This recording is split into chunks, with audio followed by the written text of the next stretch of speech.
All right, let's go halfway around the world. Okay. Not often do we get to do that here on the Morning Rush. And I should have brought in the Olympic theme music. Shame on me this morning as we bring in Wallace Spearman, who is in Tokyo at the 2020 Olympic Games here on the 4th day of August in 2021. Wallace, good morning. How are you? I'll speak louder since you're in Japan. So, Konnichiwa, Ohio, which is good morning in Japanese. It's nighttime there, though. It's got to be unusual to hear good morning at 8:30 at night out there. Right. Yes. Yeah, you're right. 8:41 p.m. It's nighttime over here. I'm getting ready for bed. Y'all are just waking up. I'm have some jet lag when I come home. Did we wake you up? No, I'm up. Track meet is actually live. Absolutely, we did. We woke you up. Well, glad you carved out a few minutes for us here. We have talked a little bit of Olympics, but not nearly enough about the Olympic Games. And there's so many, particularly with track and field in your sport. And I know we've got a lot of people listening this morning that probably don't follow track and field as close as they do the other sports on the hill, but. You're a Razorback great in that sport, two-time Olympian. You're over there. You've been in the Olympics. Injury kept you out of this game, but tell us what you're doing to help support the U.S. team this year in Tokyo. Well, I'm actually serving the role of president over the equivalent to a players' union. So I'm out here making sure athletes have what they need. I've had several conversations with many of the athletes about, readiness and just what it takes. And, I'm actually serving in the relay. I will be the relay coach for Team USA on the men's side, and our first round is tomorrow morning. So awesome. Prayers up for that. I'm trying to make sure we come home with a few extra medals and some hardware for Team USA. So hopefully go out there and make the country proud, and like always, try to make Arkansas proud as well. Wallace Spearman here with us on the Morning Rush. What's the feel like in Tokyo? No fans, the atmosphere much different than the two times you were in the Olympic Games. What's it like being there on the ground in Tokyo? This is definitely different. It's been kind of deemed by the athletes, the COVID Games. You have to do a daily COVID test every morning. You have to do a wellness check. The athletes that are in the village are only allowed to go to their competition venue. We have a high-performance center that Team USA has provided out here. It's actually pretty nice. They have a little lounge there and a place where people can go relax, call their loved ones back at home, and get their training in. And have some. We have some American chefs to come and make food out here for us as well. And then as far as in the stadium, I've only been allowed to go to track and field. I've had conversations with Fred Curley, who finished second in the men's 100, and some of our women who have done well and got medals as well. They actually thought that they were pumping crowd noise into the stadium, which is not true. But that just goes to show you that these athletes are dialed in. I mean, they're really focused. So there's no fans here, but they still have the job to do. And Team USA is going out there to make sure they do what they can to do. How different? You mentioned you've only been at track and field. In a normal Olympic, do you get time to maybe check out some of the other events around the area? Is that what normally would happen under different circumstances? Yeah, absolutely. I mean, even my first games, we had court seats to the basketball game that Team USA was participating in. And I remember hearing LeBron James and Carmelo Anthony. At the time, I believe it was Jeremy Lin. Jeremy Lin was giving a great performance and giving Team USA some buckets. And, I watched LeBron look over at Carmelo and ask him if he needed help, and he had some choice words that I won't say on the radio that you probably would get your mouth washed out with soap for saying to him, and told him, get back, I got this. So I mean, that was one of my great Olympic experiences. Even in 2012, I got to go see them play against Nigeria as well, and I got to see Kobe Bryant. I actually have an autographed USA jersey, a basketball jersey from Kobe Bryant.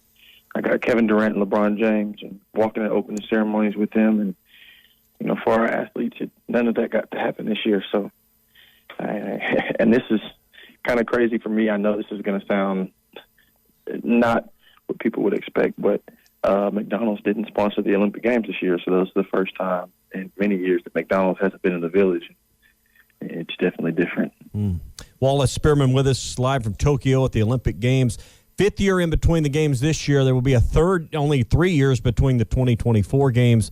Explain how that's a big deal for your training and as an athlete when you've got that extra year you've got to train through to get to the 2020 games a year later, and then a smaller window for the 2024 games. What does that mean for those that are on the Olympic team? Well, I mean, a lot can happen in the year. I think even in your regular life, or especially in your athletic life, people can feel the difference. For example, we have our defending Olympic champion in the triple jump, Christian Taylor. Last year, goes out and has a world best. This year, he tears his Achilles and he's out. So, I mean, for some people, it hurt. And then we had some people who were injured last year, and now all of a sudden they're healthy this year and they're running great. So a year made a difference. And as far as having 3 years in between rounds instead of 4, I know most people don't know, but we do have track meets in between, each, we call it, the quad. And for the next 5 years, there will be a world championships, Olympics, world championships again. So there's 5 to 6 years of championships in a row, which is not really what we're accustomed to in track and field. Usually there's an off year in between there, but these athletes are going to have to stay ready for a long period of time. The good thing is, I'm not sure if people have noticed, but even from Sidney McLaughlin, who goes out there and breaks a world record, Ryan Benjamin, who breaks an American record. I mean, these young kids are going to have to go out there and they're going to do great. Arkansas alum Sandy Morris went out and she had some injuries. She breaks her pole and she doesn't get to finish in this competition. So, I mean, just from top to bottom, that 1 year made a really big difference. You mentioned we have Ryan Krauser. Yeah. Oh, sorry. Go ahead. No, I was just getting ready to talk about Ryan Krauser. You mentioned Razorbacks, and I said I don't know how much you keep up with the field events, but you mentioned Ryan Krauser, and I was wanting to see if you could tell us more about his story. An Arkansas volunteer assistant, and he's in the Olympic finals in shot put. Tell us more about him. I think that the Olympic Committee didn't quite plan very well for him coming. I'm not sure if you guys got to watch, but in the first round, he almost threw the shot outside of the ring. So they're having to make some adjustments for his ability, and I love it. I'm really excited by that. Speaking about Razorbacks, at the Performance Center I mentioned, actually just today, we took a picture, and it was Mike Conley, our former gold medalist, Stanley Redwine, who was an Arkansas grad alum, and now he coaches at the University of Kansas. Edric Floreal is here, who is the head coach at the University of Texas, and myself. So we have a lot of great ambassadors for the Razorback program that are here in Tokyo right now, and then we have some that are competing. So it's really good to see these Arkansas ties out here in Tokyo making the state proud. You speak of former Razorbacks. I know your buddy, I don't know if you've got to talk to him yet, but Ronnie Brewer is going to be working under Eric Musselman with his staff at the University of Arkansas. That's got to be exciting. Yeah, I'm mad at Ronnie still for that. Aaron Peters actually sent me a text message, and he was the one who let me know. I've known Ronnie since I was 4 years old, and I was actually in America when that news broke. So yeah, if Ronnie's listening to this, I'm still mad at him. I thought we were better than that, man. I gotta read online like everybody else or in a text message, man. Congratulations to him. Of course, I'm proud of him, but yeah, we got to work on our communication, man. Well, I know you'd much rather be out there with spikes on participating, but anytime you're involved in any way, shape, or form in Olympic Games, it's a big deal. And congratulations being there supporting and representing the USA team and supporting them. And we look forward to visiting with you when you get back, man. Yeah, I think I'm going to come back with some cool clothes. Now, as far as gift bags and all of that, I've had people reach out to me and say, can you bring me some stuff back? And this place is on lockdown. We actually tried to, sneak off and grab some McDonald's, and they told us they don't serve any foreigners. So I'll come back with some cool gear. I don't know if I can bring anybody else to things back. I'll do my best, but I'll have some cool stories to tell. So I really appreciate that. Thank you.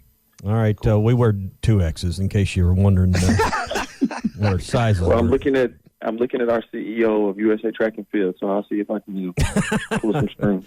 All right, man. Be careful and safe travels home here in a week or two.